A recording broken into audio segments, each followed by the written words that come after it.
Thank you, Adam. Thank you, Alex. It's an honor to be introduced by the second and fifth funniest men in JavaScript, respectively. Thank you guys so much for having me. It's really an honor to be the first to welcome you to Empire.js. So the first thing I want to say is I'm ill, and I had to fly. I had a 6 a.m. flight from Portland, and so I'm feeling pretty sick. And so if anything goes wrong, let me apologize up front. I tweeted this morning, and literally within like 3 seconds, my friend Robert Jackson, I said, "What's the protocol if you make a mess in your pants on stage?" And Robert replied, "Depends." And this guy Dave, he also said, "Well, just have a core dump joke ready." So I've got one. Sorry. Well, that's all the poop jokes in this presentation. So front-loaded them, so to speak. Better than back-loading them. So today, I want to talk a little bit about web components, and I assume probably many of you have seen a lot of presentations about web components. They're kind of like a hot thing right now. So I'm not really going to go into like the technical details in as much, but rather how, as a framework author, I think about how they kind of fit into the future of the JavaScript frameworks. So I think first we should try to understand what web components are. And I really like English, I like poetry, I'm not a computer science major by background. So when there's a really tough technical thing that I'm trying to understand, I'll fall back to my BA and try to look at the etymology of the word. So in this case, let's try to understand what a web component is by breaking it down. So the first thing, obviously, is web. That one's pretty easy. Look at the web. It has something to do with the World Wide Web, the internet superhighway, if you will. COM's a little bit trickier. COM, it took me some Googling, some background research. COM, actually, I found out this derives from the Win32 API for dealing with serial ports. So obviously, some kind of serial port. So web, serial ports, something like that. And then finally, at the end, obviously, I think, if you think about it, ents, web, COM, and then ponents. So ents obviously being the tree creatures in Lord of the Rings. So if you put all those together, I think it really gives us a pretty good understanding of what we're going to be discussing here. Actually, it turns out that approach didn't really work at all. Turns out being an English major doesn't help so much when it comes to computer science. But really, at the heart of it, I think web components, I think the really neat thing can be summed up quite concisely, which is web components give you the ability to declare your own HTML tags, your own HTML elements that are specific to your application, specific to your domain, and you can describe their appearance using HTML and CSS, and you can describe their behavior using JavaScript. So that's a very simple concept, but it ends up being a very powerful one, and I'll dive into that in just a little bit. So today there's 3 major things that I want to cover. One is what components are not, because I think we're like at peak hype cycle for web components right now, and I think people, they're treating it like a hammer, and when you have a hammer, everything looks like a nail, right? So I want to kind of deconstruct what web components are not. Then I want to talk about, okay, well, if I'm going to basically crap all over web components for a second, and then once I do that, I'm going to tell you what I think web components are really awesome for. And then finally, I'll tell you, or I'll kind of give you a demo of how you can get a lot of the benefits of web components today, and I'll give you a little demo of that using Ember. So the first thing is what components are not. And when I say what components, I mean both web components, the standard, being worked on by the browser vendors and by the standards bodies, and also component libraries. So things like jQuery UI, things like React.js. I was reading Hacker News, I know. I was reading Hacker News the other day, and I saw this comment that said this. It said, with React, I don't really see the point of Ember or Angular. They're basically zombie projects now. And I got my hackernews.gif ready.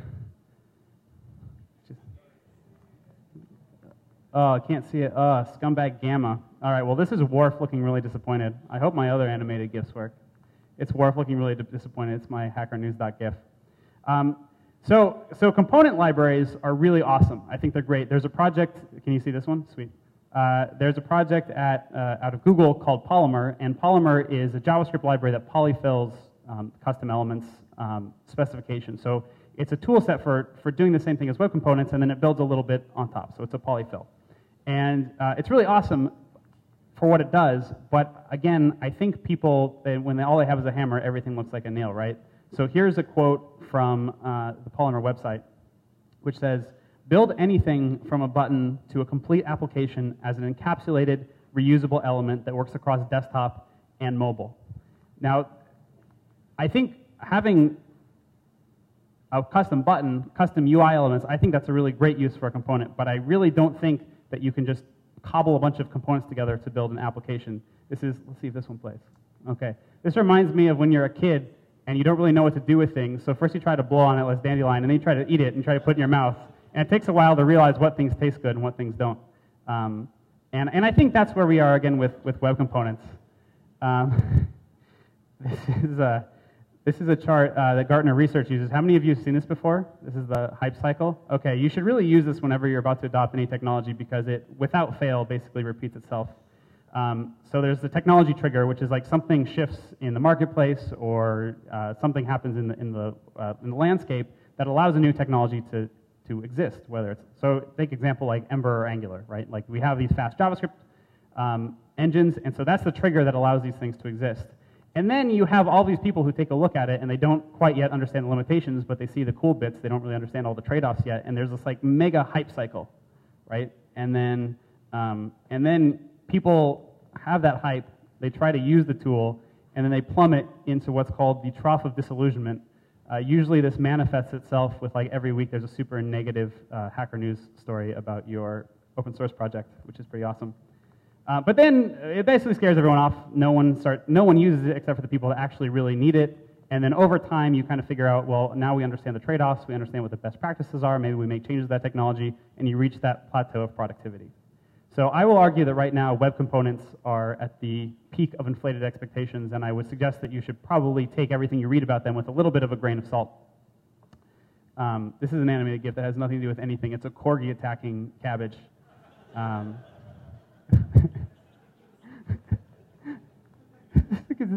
Cabbage doesn't even taste good. Like, why is he so excited? That's how it has to do with web components. They don't get too excited. It's just cabbage. I'll leave that there for a sec. All right. So I think web components are really great, but you have to know when to apply them appropriately. Components don't really help you answer the story of where am I getting my backing model data from? Where am I getting, how am I loading that data, whether it's over WebSocket, whether it's over XHR? You're consuming some data from your backend server. They don't answer questions about that. They also don't answer any questions about maintaining application state, right? So there's model state, it's like your domain, but UI applications, UI web apps, especially in 2014, are, whether we like it or not, very stateful. You have things like disclosure triangles, so the user can hide or show some details. You have things like tabs. It's really unfortunate if the user navigates away to a different page and comes back and they lose all that state. So you need something to manage that application state. So my view of why components are useful and why you would use components is that they help you create reusable ways of displaying that combination of model state and application state to your users. Now, as we've been working on Ember, I've spent a lot of time trying to articulate why I think what we do in the router is particularly helpful to people who are building more ambitious web applications. And I came across a blog post by a designer at Basecamp, formerly 37 Signals. And in this blog post he said, when you're designing software, when you're designing UX, flows are just as important to good interfaces as individual screens are. So that was Ryan Sigger. And it's a really interesting blog post. I'd recommend you read it if you have a chance. He basically said that when we're designing software at 37 Signals, this is kind of this notation that we use. So this is like the screen, and then here are the different actions, and here's how we transition between all of these different things. And I think if you're, because we have these really fast web browsers, you can move all of the routing. You can make all the decision making about how users flow throughout your application. You can move that all to the client. And the difference, maybe that's, before routing was on the server, you had frameworks like Rails, Django, you had things like Express and Node making the routing decisions on the server. And you say, oh, well, you move it to the client, it's a little bit faster. But I think saying it's a little bit faster really doesn't do it justice for just how amazingly fast web applications can feel when you move all of the routing to the client. And so if you want to do that, if you want that speed and if you want that coherence in the develop model, you actually end up with something a lot more like this. It's not just like a single model and then a single set of app state and then a single layer of components. you actually have a lot of these things. You have a lot of these things, and you need tools to help manage which set of components, which set of application state, which set of models is being displayed at any one time. And for some reason, people poo-poo this a lot. It's like, oh my God, it's so hard to do this. There's such a learning curve. But I think the opposite is true, right? So I think a lot of times dealing with this is not really that hard, but you can't take a simplistic solution to it. So the Polymer website says, for example, the philosophy is that everything is an element, is core to understanding Polymer. And the React website says, React is an extremely simple concept because it just describes the DOM with components, and components communicate along the DOM structure. And I think that's great. I think that's really great. What they're doing as component libraries is really fantastic. But they don't, again, answer the question of how do you manage which components are shown when. They don't help you understand how different sets of components flow to one another and how you set what models back those components. So you need some kind of tool to help you manage that, help you manage this diagram. Otherwise, you end up with state just flying everywhere. And I think that this is especially important on the web. Because URLs are so important. The interesting thing about web apps is that unlike a Cocoa app, for example, on your iPhone, where moving between screens is, you control that as the app developer. You control exactly which screens users can move between. But on the web, you have URLs. Users can jump back to any arbitrary point in time, right? So you need some way of making that diagram work. You need some way of managing which things are on screen, and you need to tie it to the URL. Because if you don't tie it to the URL, your app feels broken to the user. The back button doesn't work, they can't share it, and your users get frustrated. Maybe they can't articulate why, but it feels frustrating to use. I don't know if you guys can see this. You can see this is Sub-Zero dealing a fatality to Kano in Mortal Kombat. In this example, Sub-Zero is Chrome and the URL is Kano. It's a little topical. So again, components are really great, but they're only part of a larger architecture. So you have many components on screen. So when you're thinking about web components, I think that's the frame I want you to think of. Don't think of web components as replacing the entire application architecture.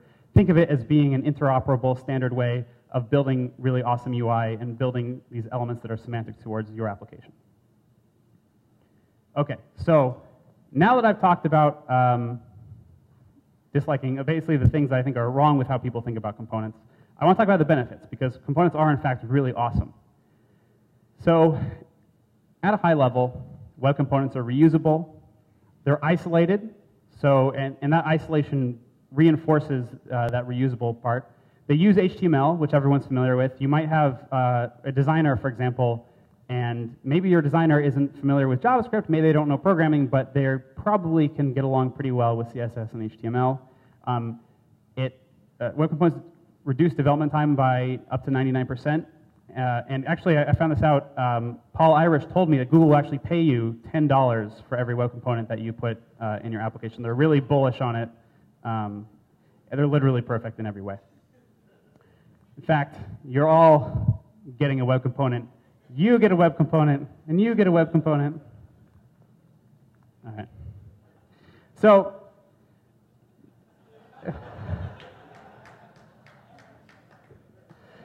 yeah, this is my favorite GIF on the internet, honestly. My mom just got an iPhone, so she's got an iMessage, and I just text messaged her this the other day, and she just didn't reply. Anyway, so why are web components awesome? How many of you are familiar with the Extensible Web Manifesto? Has anyone read this? Okay. So you should check it out, extensiblewebmanifesto.org. This is basically, I think, the rallying cry. A bunch of really awesome people in the web development community were just fed up with both the pace and the prioritization of how standards bodies work on features. So it was pretty awesome. A lot of people actually ran for elected office on the W3C. A bunch of web developers, some of whom are here, are on W3C now and on TC39 do these efforts. And the Extensible Web is basically a written document explaining what those priorities are when you're developing these new standards. And One of the things that it calls out, you can go there right now, I think the Wi-Fi is working. If you go there right now, you'll see that one of the main priorities about work that the standards body should prioritize, according to this document, is that new standards should expose low-level capabilities that explain existing features. So, such as HTML and CSS, in this case, Web Components explains HTML, such that it allows authors to understand and replicate them. So any feature in the web browser should be implementable by anyone in the community using JavaScript. So in this case, the thing that we're talking about is data-bound elements. I have a question for you. Data-bound elements. These are pretty popular. Probably most of you here have used a library or a framework that gives you these data-bound elements. My question is, a little history lesson, who did it first? Was it Angular? Or maybe Knockout? You're saying, no, Knockout came before Angular, and you'd be correct. Even before Knockout actually was Sprout Core, which had very native-like data-bound widgets. But the answer is that actually, Sir Tim Berners-Lee was the first one to invent data-bound elements, and I can prove it. I've got a little screen. Hopefully you guys can read this, okay? So this is me opening up a console in my browser, and I'm just going to get an A tag. You can see over on the left I have an A tag. There's no underline, and I'm going to set an attribute on it in the terminal. So I'll say lm.setAttribute, and I'm going to give it an href attribute. I'm typing, it's a very long URL to the Empire.js website. I type it in, and you can see it immediately becomes, it updates automatically. It's underlined, it becomes blue, and then I remove the attribute, and it updates again automatically. So it turns out HTML was the OG data-bound element library. So having some extensible way as part of the standards to explain this behavior allows for the community to be the ones doing the innovation. You can try a lot of new things, and you can throw those things away. And I think this is where the standards bodies, if they focus their energy, this is where they deliver the most benefit to practitioners like us who have to ship products. The other thing that's really awesome about web components is that they help you bridge imperative and declarative systems. So here's an example from the product that I work on every day. This is called Skylight. And you can see that I've got 3 different components here. This is an Ember app, but each of these components is a D3 library, it's a D3 chart. And what's really cool about these is because of that isolation, none of these charts know about one another. There's basically a single JavaScript model object behind the scenes, and each of these 3 completely isolated, completely separate charts is just pointing at that widget. And the way that they interact is just by changing a single source of truth. So developing this was really easy, and it's really easy to maintain and add features to over time because you don't have to think about the entire page when you're working on a feature. You just think about the component that it affects. And lastly, I think most importantly, the benefits of standardizing something like web components is that it offers interoperability between all of the awesome stuff, all the awesome tools that we have available to us as JavaScript developers. So I'll draw an analogy here, which is, what's up, Dominic? How you doing? I'll draw an analogy here, which is that, so Promises A+, is awesome. And the way I think, you can correct me if I'm wrong, Dominic, the way that Promises A+, or Promises A, the test suite came about was due to the Ember project's blinding ignorance, you might say, to paraphrase Dominic. We were working on the problem of, in JavaScript you have eventual values. You have values, you have objects, you have data that sometimes needs to come from the server or needs to come from IndexedDB. You don't always have it available immediately. And so there were all of these different libraries handling this problem slightly differently. The APIs were somewhat similar, but the semantics were quite different. So jQuery had deferreds, which were basically broken. Q existed, and then we were doing our own promises implementation. And Dominic saw what we were doing, and he got so mad, he wrote a post called, "You're missing the point of promises." And he posted it, and we were like, oh my gosh, this is really bad, of course. And he wrote a test suite. Basically said, okay, here's the minimum subset of API. Here's the minimum subset of semantics that we need to create this unified system of eventual values. We're all doing the same thing. Let's try to standardize on just the smallest core subset. And what's really cool, I'm going to borrow a slide here. This is from Yehuda Katz gave the keynote at RailsConf. This is from his slide deck. What's really awesome is that once we did that, the amount of abstraction building that you can get on top of that shared solution is really, really awesome. So Promises A+ basically is the unified bridge that allows Q to work together with RSVP, which is the promises library that we use in Ember. It's also a standalone library. Sparrow, which is another promises library. They all have this shared common language. And on top of that, we've now built promises into the DOM. So now every web developer will have the chance to use these, and they'll interoperate with frameworks using these JavaScript libraries. And then on top of that, you have things like Task.js, which use macros to make the syntax around using asynchronous values, around using promises in your JavaScript really, really nice. And then on top of that, the TC39 is actually working on a syntax built into JavaScript, which is the async keyword. So you can basically have async functions that understand promises natively. So you're writing these functions, they look like synchronous code, but in fact they're asynchronous behind the scenes. And I don't think you could have done that up front, right? I don't think you could start from async functions and work your way down. There would just be too many assumptions. But by starting at the bottom, figuring out what these commonalities are between what we're doing as developers, and building up from there, I think really shows a lot of promise. And so that's, I think, the value of web components, is that they help us bridge ecosystems. So I would really love it if you could write a directive for Angular and I write a component for Ember. There's no reason we shouldn't be able to share those things, right? There's really nothing inherent about those coupling. And so I think that's the future that web components can unlock.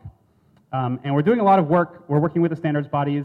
I hope that my colleagues on the Angular team will join us in pushing forward a common shared API similar to Promises A+. I won't go into super details. I don't have a lot of time here. But the thing that kind of the bridge, the common API, is similar to .then on promises. What we're advocating for is that elements have a .bind method on them. So you say .bind, the property name, and you would pass it what's called a path observer. And a path observer, if you've used node streams, is somewhat similar to node streams. And the idea is that this is the common subset. This is a very low level that would allow all of these different components to work together in the same way that Promises A+ allows all of these different promises implementations to work together.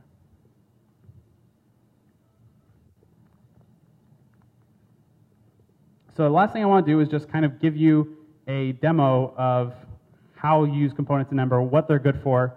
I think a couple of reasons why you may want to use Ember to kind of experiment and play around with components. The one thing is that they're super easy. We really reduced the barrier to entry. There's very little friction in introducing components into your app. And we've got some really amazing tooling that lets you explore and play around with your components that I don't think you'll find anywhere else. And I think once I show you, you'll be like, wow, that's really cool. So let me just give you a quick demo.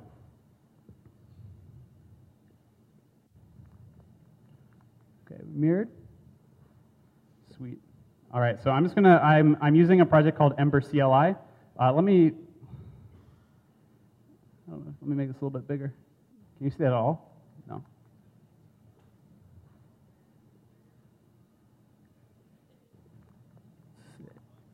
Yeah. Let me see. Let me open a new window using Basic. Yeah. Is that better? Sweet. All right, so I'm going to start a server. I'll say Ember server. And then I've got this open in MacVim.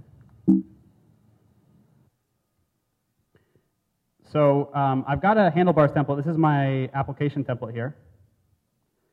And so if I go to my browser,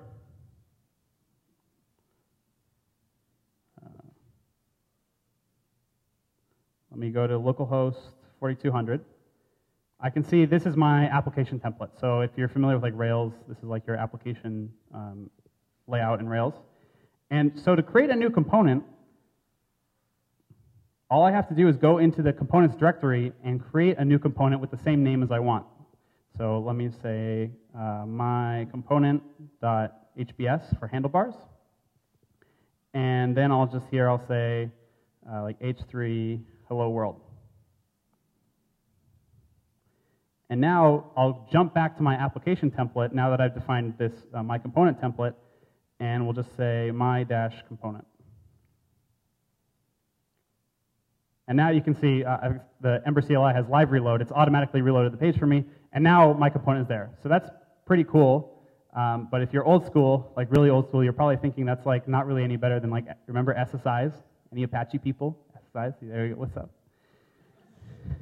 So that's not particularly interesting. But I think what is interesting is that these components out of the box support two-way data binding, and it's really easy.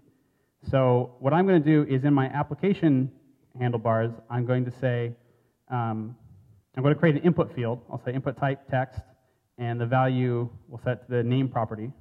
And here I'll say title equals name. So what this is doing is saying we have model data. In this case, the model has a property called name, and we're passing that name property into the component, but we're calling it title.